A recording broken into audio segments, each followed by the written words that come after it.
আলুটোত নিমখ হালধি ধুনীয়াকৈ দি লৈ অলপ ভাজি ল'ব লাগিব। আলুটো ভাজি ল'লোঁ।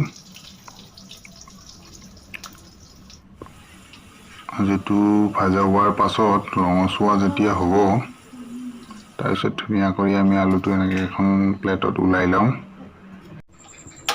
এতিয়া তেলখিনি গৰম কৰি লৈ তাত তেজপাত দি দিম।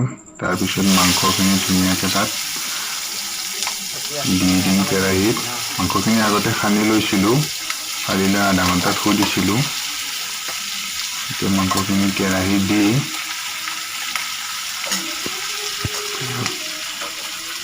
অকণ ভাজি ল'ব লাগিব।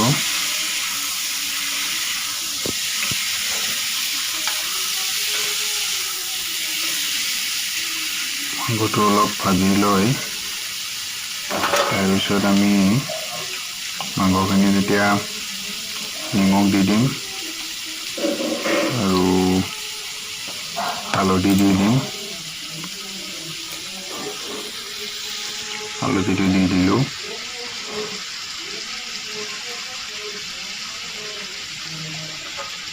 তাৰপিছত মাংসখিনি ভালদৰে লৰাই লৈ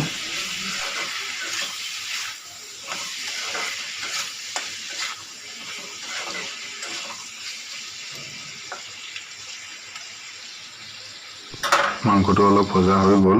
এতিয়া ঢাকনিখন লগাই দিম, এবাৰ অলপ সময় থাকিব দিম। ঢাকনিখন উঠাই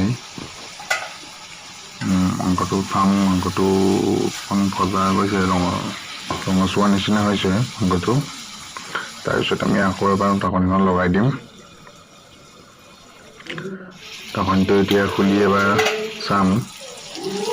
মাংসটোৰ তেলটো ধুনীয়াকৈ মাংসটো উঠি গৈছে এতিয়া তেলটো।